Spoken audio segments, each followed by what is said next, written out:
بسم الله الرحمن الرحيم. إن الحمد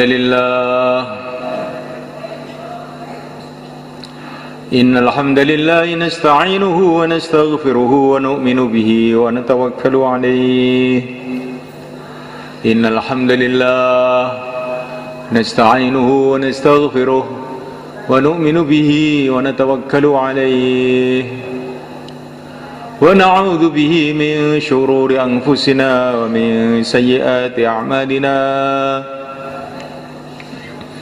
من يهديه الله فلا مضل له ومن يضلل فلا هادي له. أشهد أن لا إله إلا الله وحده لا شريك له، وأشهد أن سيدنا ومولانا وحبيبنا محمدا عبده ورسوله. اللهم صل وسلم وبارك عليه وعلى آله وأصحابه والتابعين لهم إلى يوم القيامة. أما بعد، فقد قال في كتابه الكريم: إن الذين قالوا ربنا الله ثم استقاموا تتنزل عليهم الملائكة ألا تخافوا ولا تحزنوا وأبشروا بالجنة التي كنتم توعدون. نحن أولياؤكم في الحياة الدنيا وفي الآخرة، ولكم فيها ما تشتهي أنفسكم ولكم فيها ما تدعون، نزلا من غفور رحيم. ومن أحسن قولا ممن دعا إلى الله وعمل صالحا وقال إنني من المسلمين.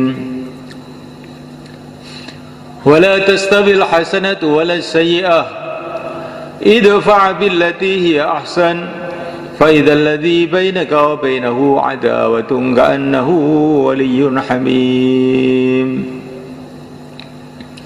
وما يلقاها إلا الذين صبروا وما يلقاها إلا ذو حظ عظيم.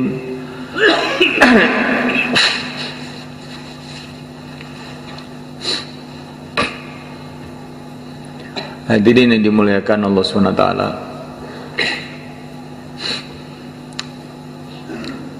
kita belajar memahami segala sesuatu itu sesuai dengan berita yang datang dari Rasulullah SAW, dari Allah Subhanahu wa Ta'ala. Kebanyakan manusia ini memahami apa-apa itu sesuai dengan berita orang.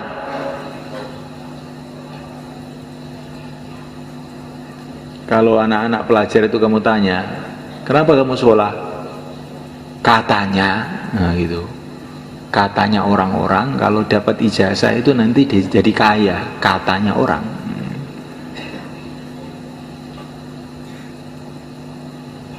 Kenapa kamu pergi ke Jepang? Katanya kerja di sana itu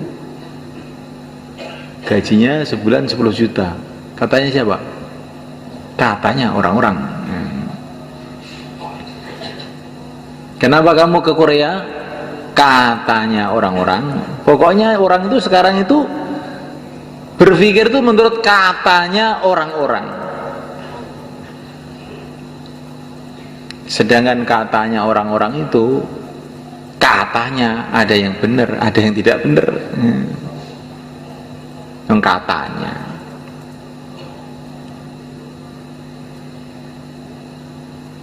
Orang kerja di Jepang gajinya 10 juta, kelihatannya rizkinya tambah, belum tentu.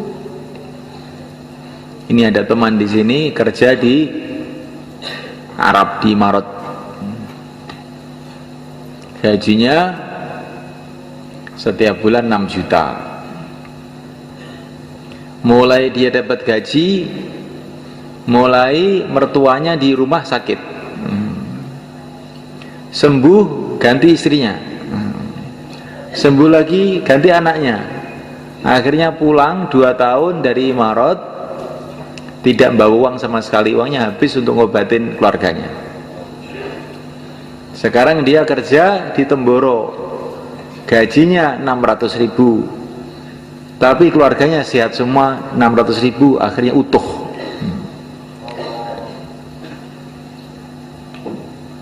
Ini kelihatannya bicara duit nih, tapi ini sebenarnya bicara iman. Jangan orang itu yakin kepada benda-benda. Benda itu bisa jadi gini, bisa jadi gitu. Bisa jadi menguntungkan, bisa merugikan. Uang bukan mesti menguntungkan.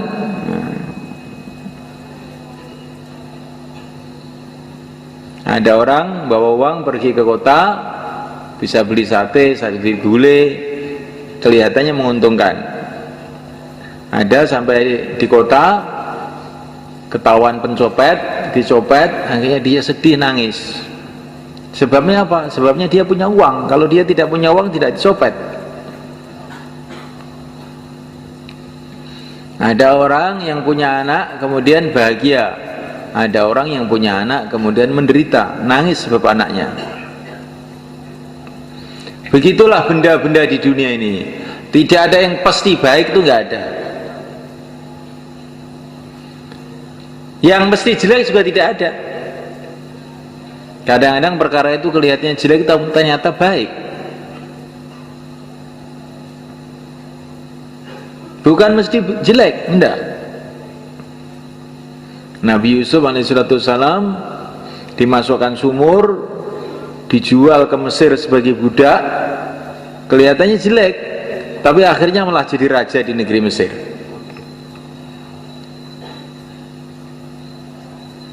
Nah, mulaikan Allah SWT, di dunia ini tidak ada perkara itu mesti baik, tidak ada perkara mesti jelek, kecuali satu saja, taat kepada Allah itulah mesti baik.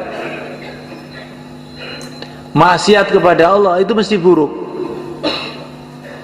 Kalau orang taat kepada Allah, maka akan dicintai oleh Allah, akhirnya akan diberkati hidupnya oleh Allah. Kalau orang maksiat kepada Allah, cepat atau lambat nanti dia masih celaka. Kalaupun kelihatannya dia enak, itu seperti enaknya orang yang naik mobil tapi mau masuk jurang.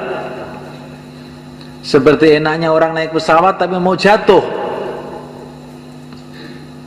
Yakini kalau maksiat kepada Allah satu saat mesti menyesal. Tapi memang dunia ini dijadikan oleh Allah itu ujian. Kalau orang maksiat bukan langsung dapat malapetaka. Begitu juga kalau orang taat bukan langsung, biasanya kadang-kadang langsung juga.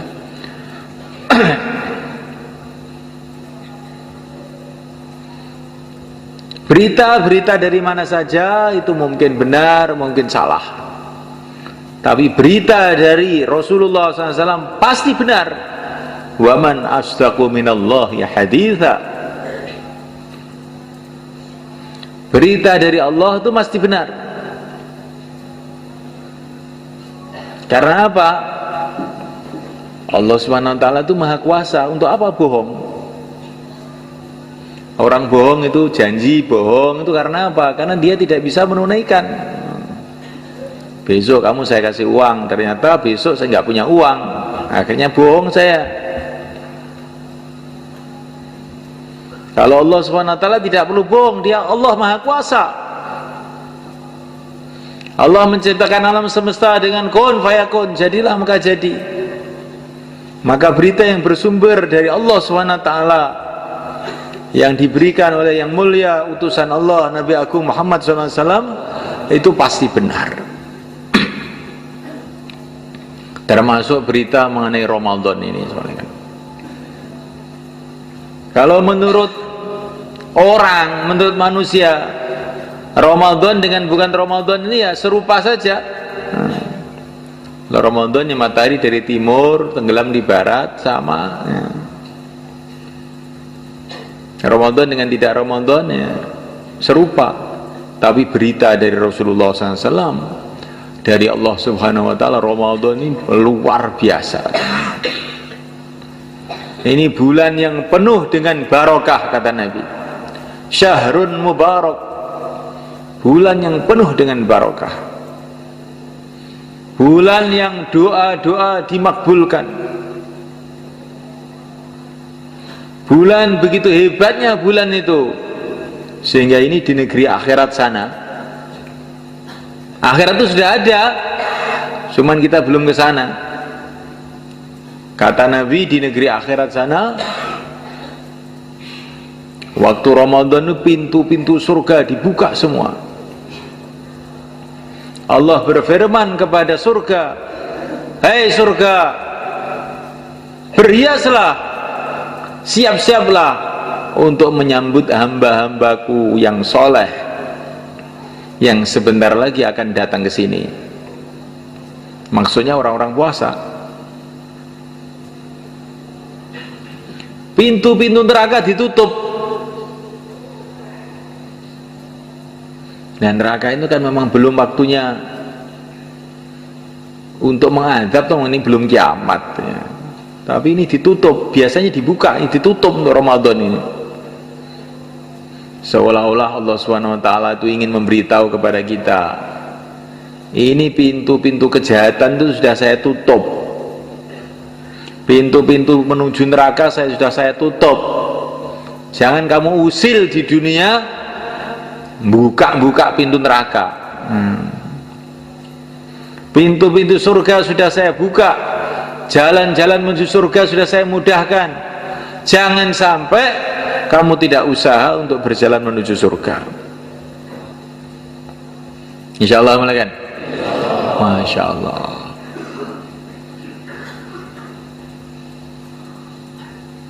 Setiap malam Ramadan dan setiap siang Ramadan, setiap muslim ini ada jatah doa makbul.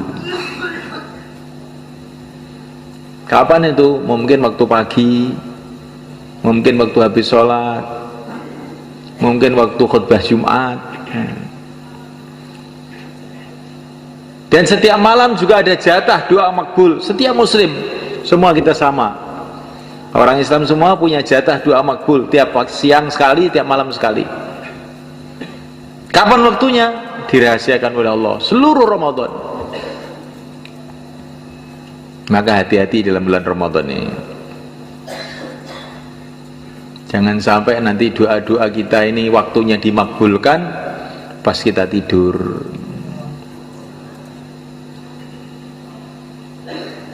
Waktu doa-doa kita tidak ada jatah, menggebu-gebu doa, Allahumma, Allahumma, Allahumma. Pintu dibuka, tidur.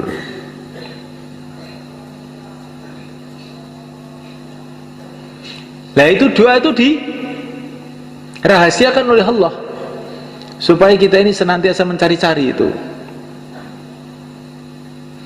Tetapi umpama kita ini berdoa di waktu-waktu bukan jatahnya, tetap dapat pahala juga, tetap dapat manfaat juga.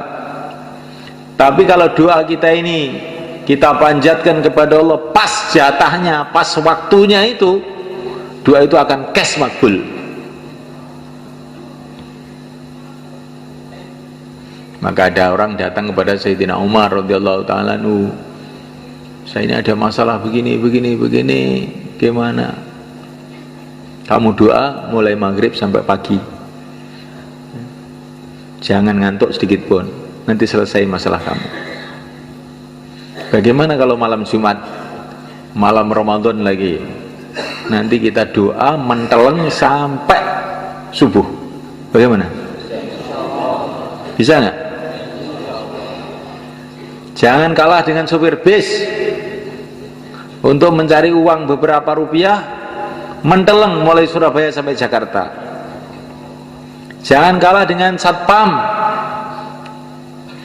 untuk jaga maling, siap menteleng berdiri semalam suntuk. Jangan kalah dengan orang Temboro nurut banyu sewengi utuh. Untuk mendapatkan apa? Mendapatkan air. Kalau dapat air, terus gimana? Belum tentu panen juga. Kalau sudah panen, belum tentu manfaat juga.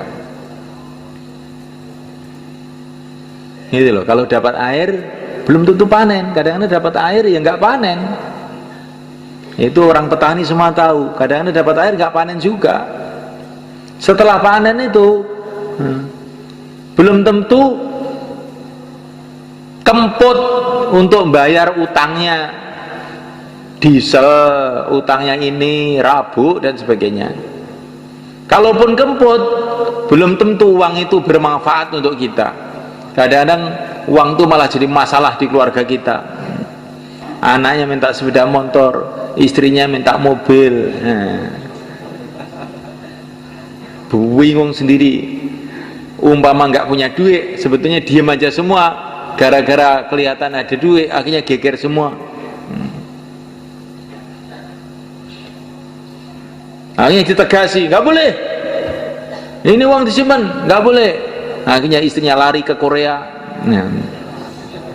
Ayo, ini gara-gara nurut banyu tadi digayer gitu. Coba semalekan. Kenapa ke Korea? Pikirannya kalau dapat duit beruntung. Ke Korea dapat duit, ternyata tidak beruntung. Di rumah sudah berantakan semua.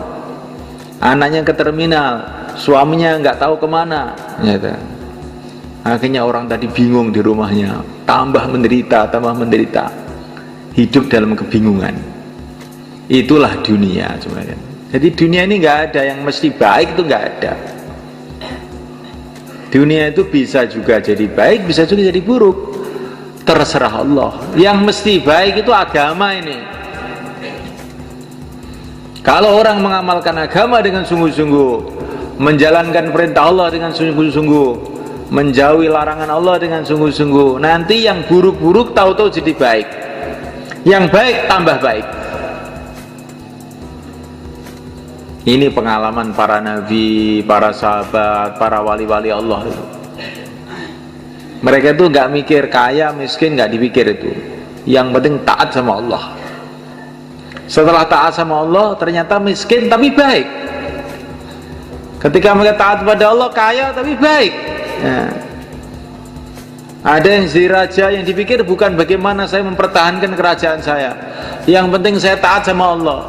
Ini jadi raja yang baik. Muliakan Allah SWT. Ini yang kita pikirkan siang dan malam. Bagaimana kita menjadi orang taat. Kalau kita jadi taat, jadi baik. Keadaan apapun baik. Miskin tapi taat kepada Allah, yakinnya mantap kepada Allah, hidupnya tenang. Alah, miskin sebentar aja, nanti ke surga duluan 500 tahun sebelum orang kaya. Ayo, siapa yang mau daftar miskin kepada saya? Itu miskin tapi menteles. Nah, bukan miskin ingah-ingih. Ya apa miskin saya? Alhamdulillah. Jadikan miskin ya, syukuran. Ini kalau miskin ada iman, ada amal itu kalau oleh Allah dikasih hatinya itu kuat, tenang, tentram. Kalau dijadikan kaya, ada iman, ada amal, juga begitu, tenang. Kaya, lah kaya dunia aja, sebentar aja. Apa yang perlu dibanggakan? Nanti kalau pabrik kamu bangkrut bagaimana? Alah, bangkrut ya. Bukan hanya pabrik yang akan bangkrut, saya sendiri itulah akan bangkrut, mati. Tidak usah takut. Bangkrut nggak bangkrut, yang penting taat sama Allah. Tapi kalau kaya tidak ada iman, tidak ada amal, bingung. Sudah kaya itu, wah nanti bagaimana kalau sawahnya kurang? Bagaimana kalau perdagangan saya kurang? Bagaimana kalau jabatan saya hilang? Bingung aja. Jadi kenikmatan surga yang ada di dunia itu sebetulnya iman. Orang mengira kenikmatan itu dalam harta, kenikmatan dalam jabatan, kenikmatan dalam mobil. Bukan. Kenikmatan kalau iman itu tertanam betul dalam hati, itulah kenikmatan hidup. Tidak ada kenikmatan selain itu.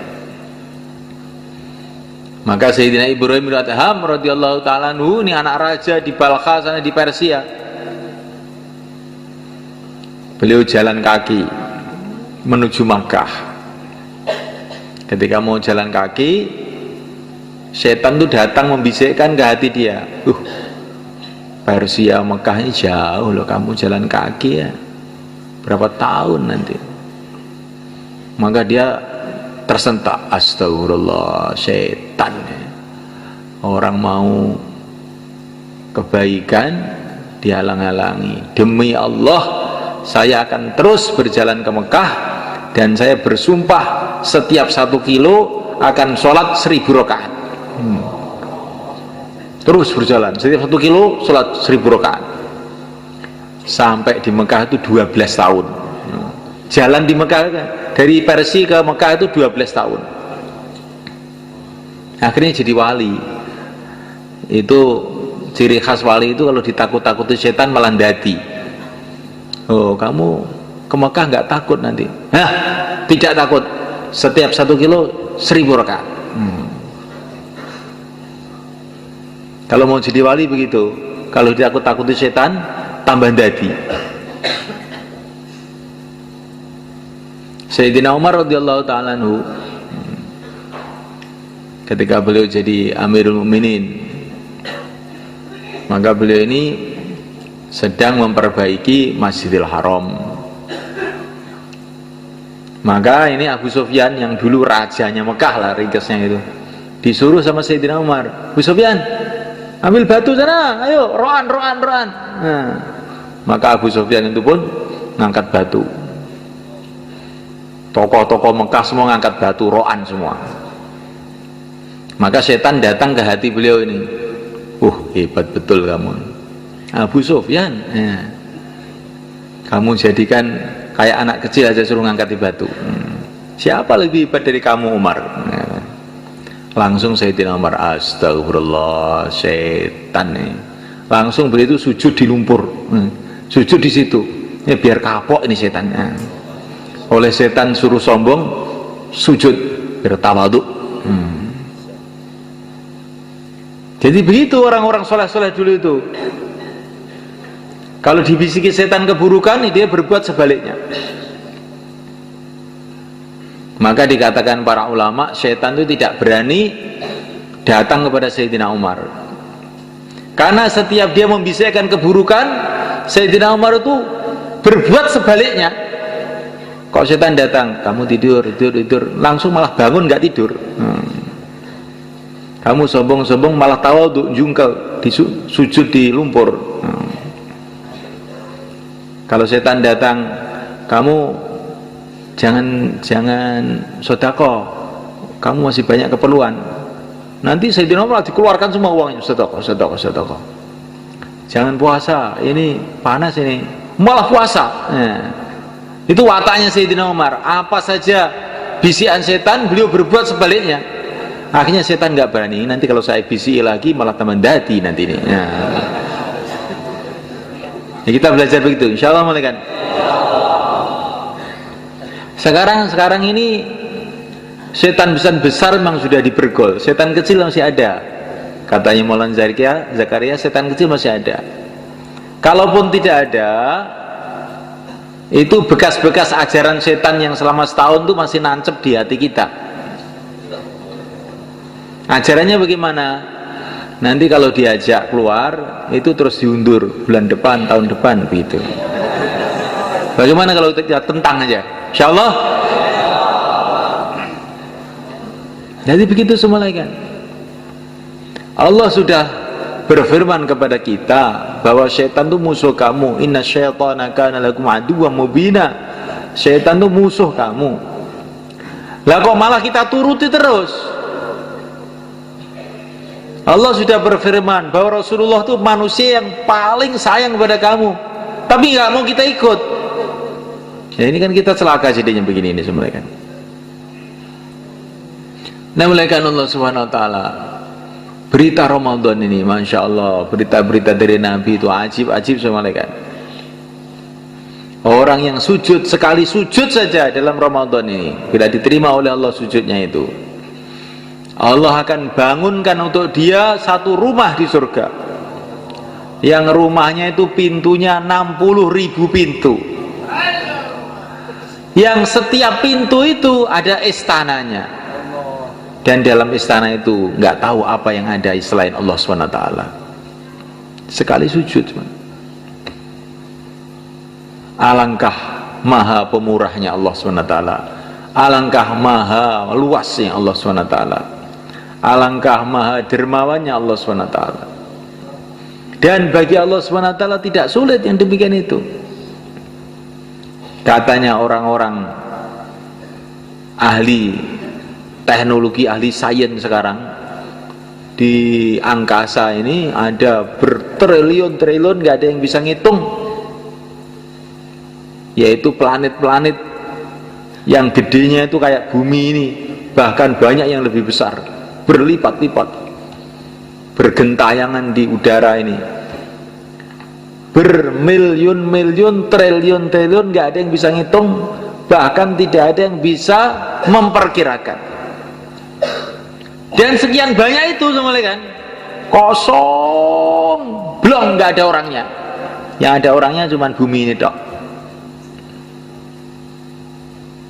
kosong, belum, nggak ada orangnya. Ada orang yang tanya, lah iya, kalau Allah Subhanahu Wa Taala itu bikin alam semesta jagat raya yang begitu luas, begitu banyak, ada benda-benda kayak bumi bertriliun-triliun, nggak ada yang bisa ngitung, kosong, nggak ada orangnya, kok apa nggak mubadir itu ya. Nggak ada mubadir bagi Allah SWT, karena ini ada maksudnya supaya kamu itu tahu bahwa Allah itu maha kuasa. Kalau Allah berjanji kamu akan dikasih surga sekian banyak, sekian banyak, sekian banyak, sebab puasa kamu, sebab sujud kamu, sebab baca Quran kamu, mudah bagi Allah. Kamu lihat itu alam semesta ini kosong, belum, nggak ada orangnya. Mengherankan betul. Kalau kamu lihat surga lebih mengherankan lagi, lebih luas lagi, kosong, belum, nggak ada orangnya, menunggu kamu. Nah, tapi kamu tidak mau usaha ke sana. Jadi semuanya Allah SWT, ini bulan Ramadan yang mulia ini, kita ini habis-habisan cancut tali wondo untuk kita ini membangun akhirat kita, insyaallah malaikat. Dan tidak ada cara untuk membangun akhirat kita selain kita hidupkan kembali perjuangan, cita-cita, usaha yang telah dibuat oleh yang mulia Nabi Agung Muhammad SAW. Dimulainya dari kita menguatkan amal masjid kita. Amal masjid kita dalam Ramadan ini kita kuatkan. Mana masjid kita itu? Semua masjid itu masjid kita. Semua masjid-masjid Allah, kita hamba-hamba Allah, itulah yang berkewajiban untuk memakmurkan masjid. Di perkara itu kalau masjid itu jangan, ini masjid saya, ini masjid kamu, bukan. Ini masjid Allah, kita hamba Allah, kita lah yang berkewajiban menghidupkan amal-amal di situ. Jangan merasa ini tugasnya takmir ini. Yang mulia Nabi Agung Muhammad SAW, beliau masuk masjid, beliau melihat di situ ada dahak, ada liak di masjid, langsung wajah beliau ini merah. Rasulullah Sayyidul Anbiya, langsung beliau cari pelapa kurma, dibersihin itu dahak itu, dan itu dikasih minyak wangi. Kemudian beliau mengatakan, masjid ini ada rohnya, kurang lebihnya begitu. Kalau ada kotoran di masjid itu seperti orang kena kotoran, maka masjid itu merasa jijik.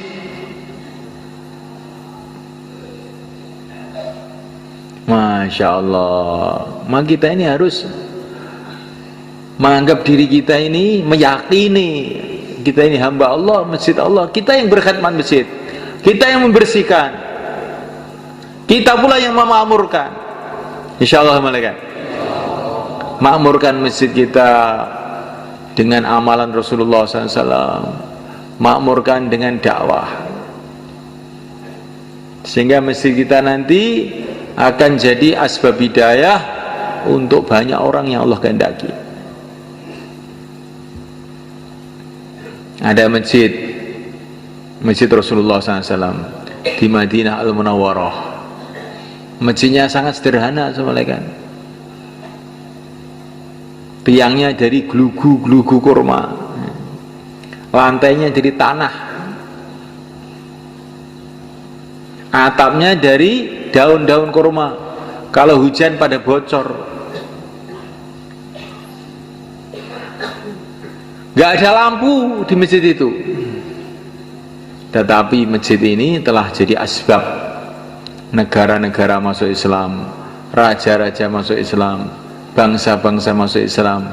Hati-hati yang gelap telah menjadi terang benderang gara-gara masjid Madinah ini.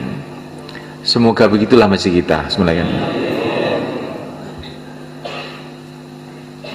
Karena nilai masjid itu bukan menurut bangunannya, nilai masjid itu menurut orangnya. Itu Ka'bah, jadi masjid yang sangat istimewa. Barang siapa yang sholat di sana, pahalanya 100.000 kali sholat. Kenapa? Di antara sebabnya, karena itu masjidnya para nabi, mulai mbah Nabi Adam sampai nabi terakhir yang mulia Nabi Agung Muhammad SAW pernah beribadah di sana. Yang bangun Nabi Ibrahim, kulinya Nabi Ismail, kulinya itu loh nabi. Makanya masjidnya jadi istimewa. Di masjid itu bukan istimewanya kalau lantainya keramik atau marmer, bukan itu. Yang di masjid itu siapa? Walaupun masjid itu sederhana, tapi yang di masjid itu Sayyidina Abu Bakar Siddiq radhiyallahu ta'ala anhu, Sayyidina Umar radhiyallahu ta'ala anhu. Maka ini masjid paling istimewa di dunia. Itulah Masjid Madinah Al-Munawwarah.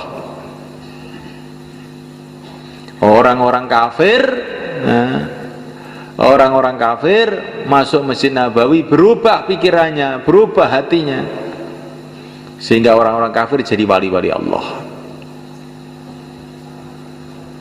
Sekarang masjid kita ini sudah gede, alhamdulillah. Ini masjid ini lebih gede dari Masjid Nabawi pada zaman Nabi.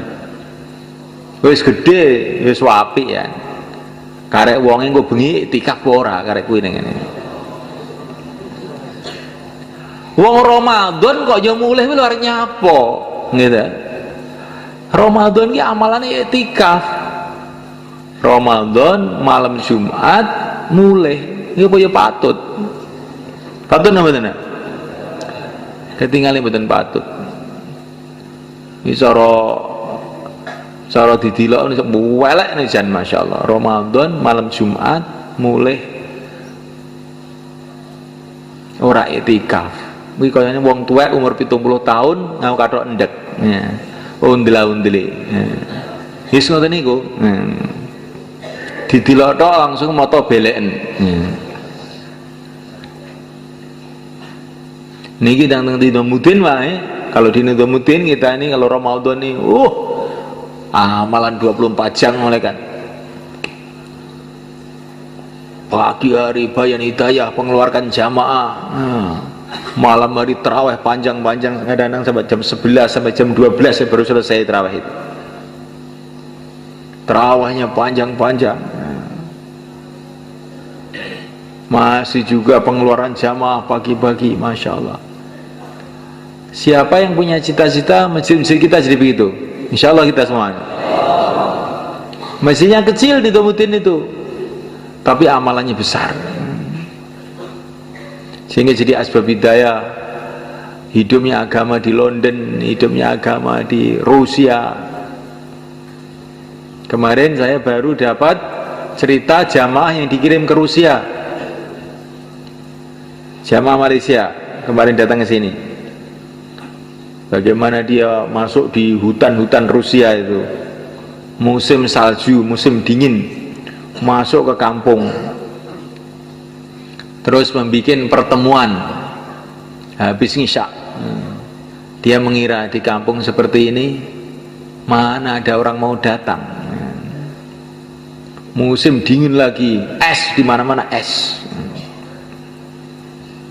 Nggak ada listrik lagi kampung itu, gelap. Tapi dia elan, jauhlah, pagi hari, sore hari jauhlah, nanti malam habis isya ada pertemuan.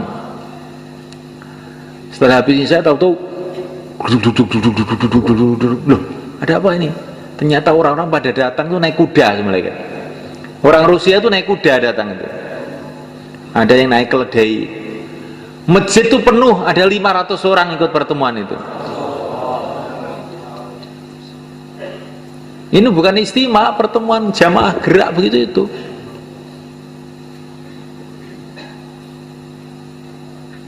Masya Allah, ini barokahnya fikirnya Syekh Ilyas 90 tahun yang lalu. Rusia bangkit agama, ya. Di Eropa bangkit agama,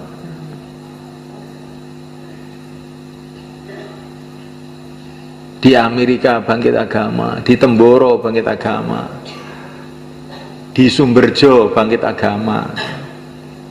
Sumberjo apa ini agama jangan biyen. Saiki Masya Allah udah nggo serban ngapal nih Quran. Disemelehkan Allah SWT.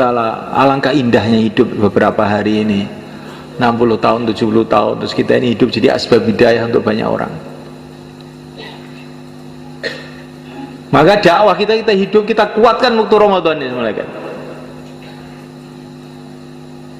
Bentuk jamaah-jamaah sebanyak-banyaknya. Kefahaman bahwa Ramadan itu adalah bulan di rumah, itu harus kita buang jauh-jauh. Rasulullah pergi ke Badar waktu Ramadan. Rasulullah Fathu Makkah, penaklukan Mekah waktu Ramadan. Jadi Ramadan itu juga bulan ibadah, juga bulan penyebaran agama. Maka kita bentuk jamaah-jamaah 4 bulan, 40 hari. Barangkali nanti dapat Lailatul Qadar dalam Ramadan ini. Kalau orang dapat Lailatul Qadar itu semulai kan doa-doanya makbul.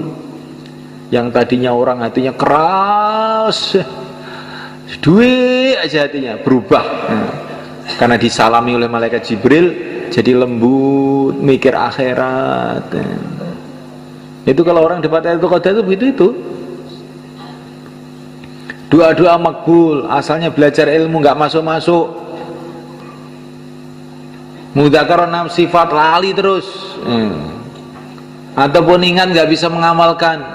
Berkat doanya Lailatul Qadar berubah, ilmu jadi mudah, cepat paham, ibadah jadi ringan, enteng.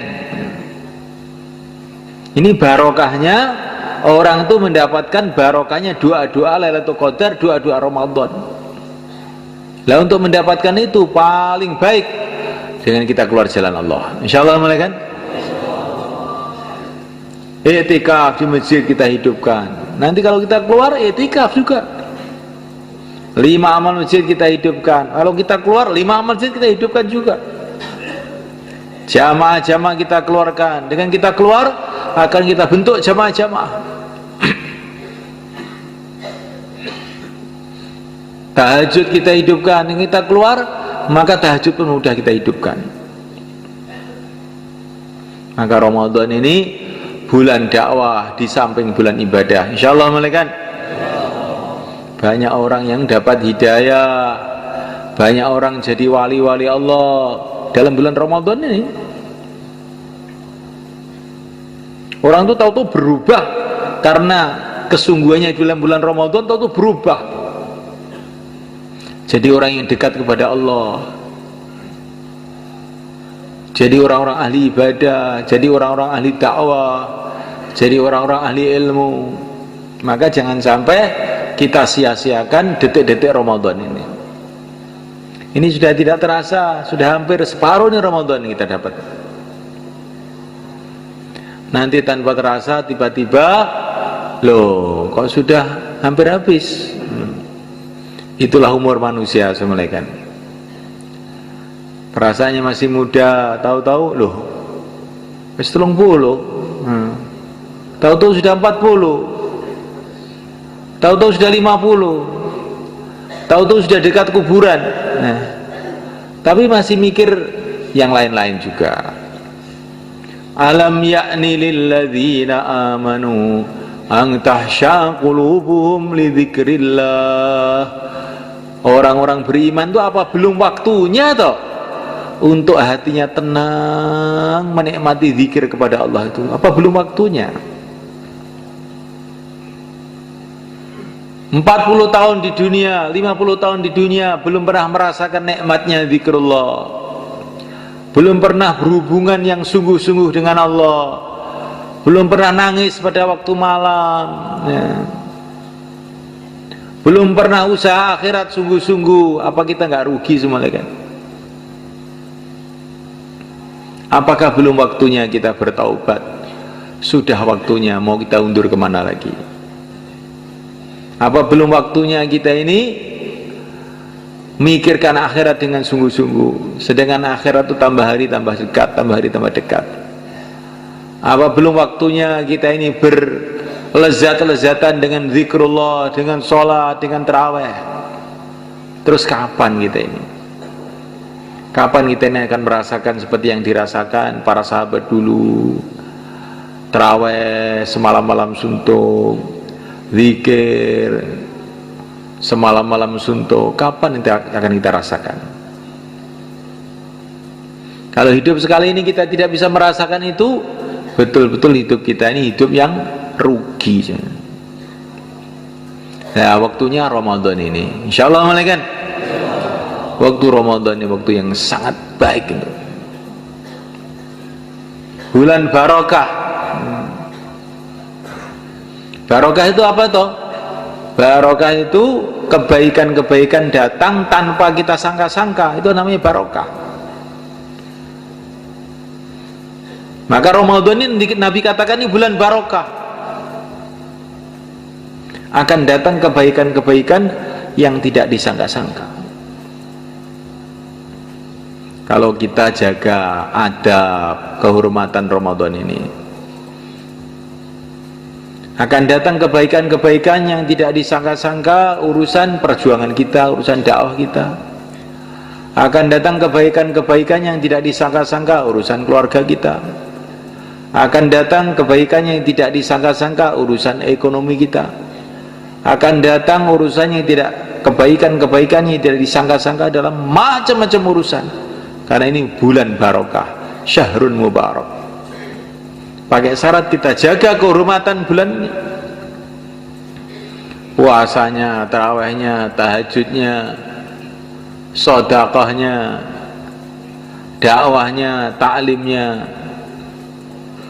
Maka Allah Subhanahu wa taala tidak akan menyia-nyiakan kita. Insyaallah malaikat.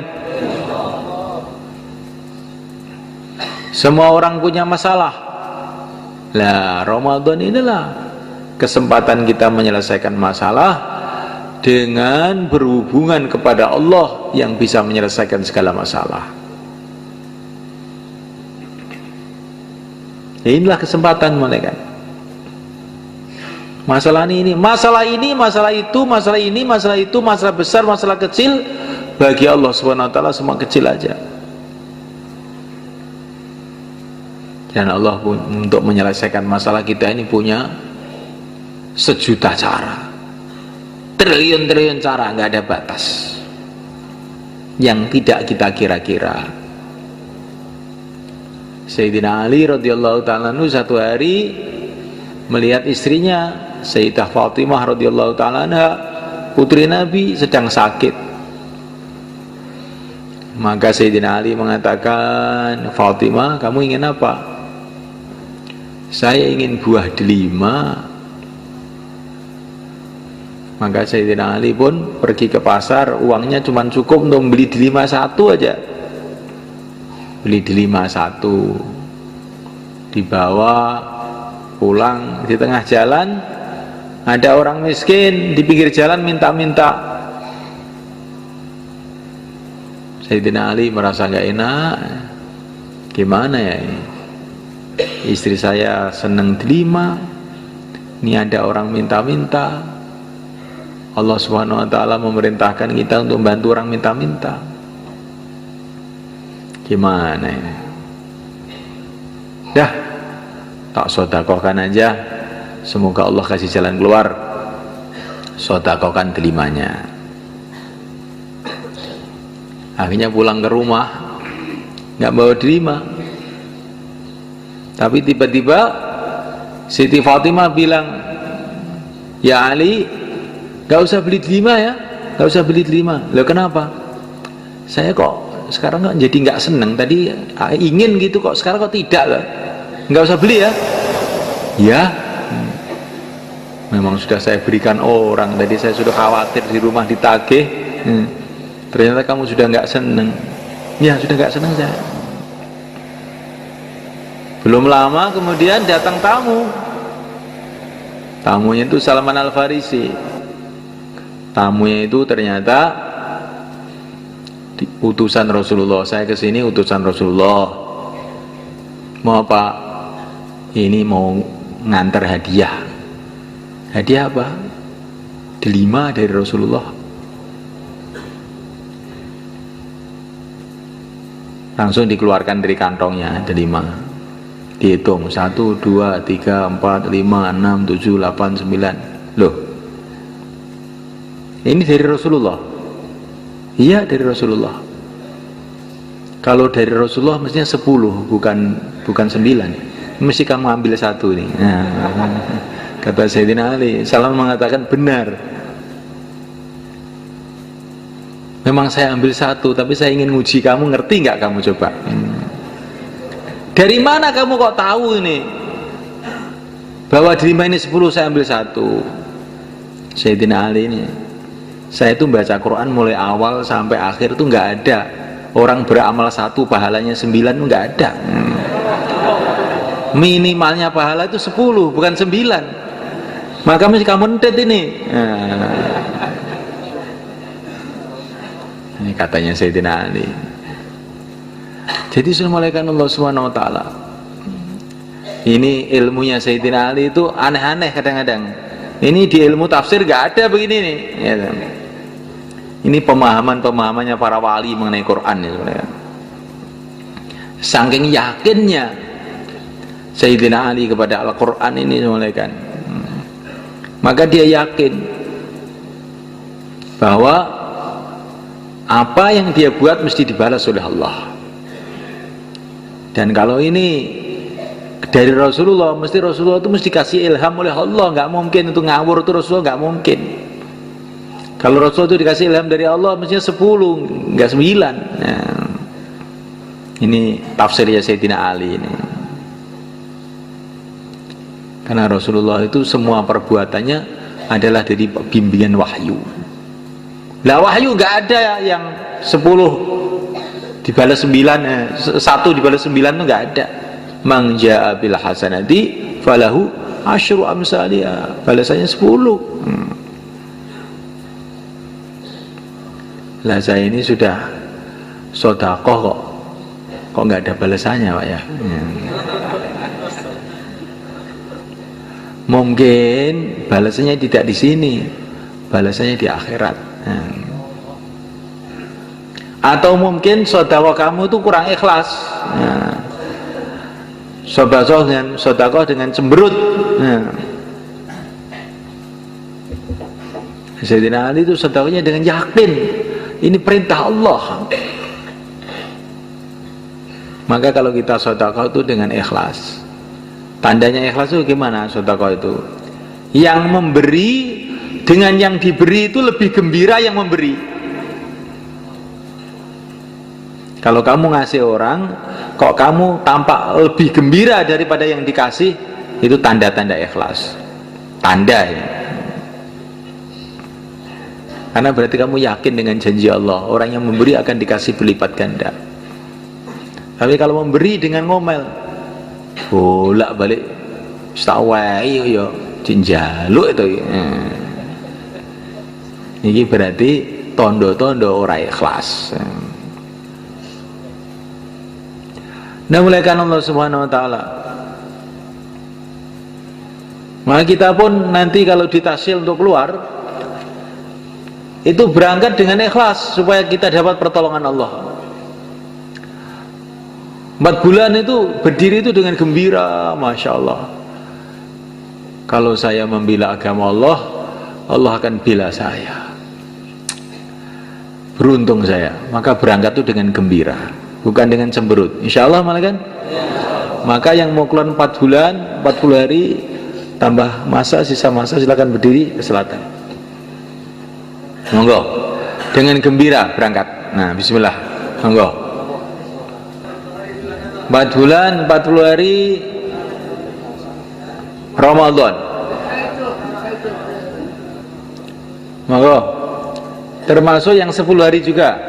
Yang mau keluar 10 hari, monggo. Nah, silakan ke sana. Monggo sing badhe sedasa dinten niki 10 hari Ramadan. Monggo. Sing biasane 3 dina, niki nek Ramadan iki 10 dina. Monggo.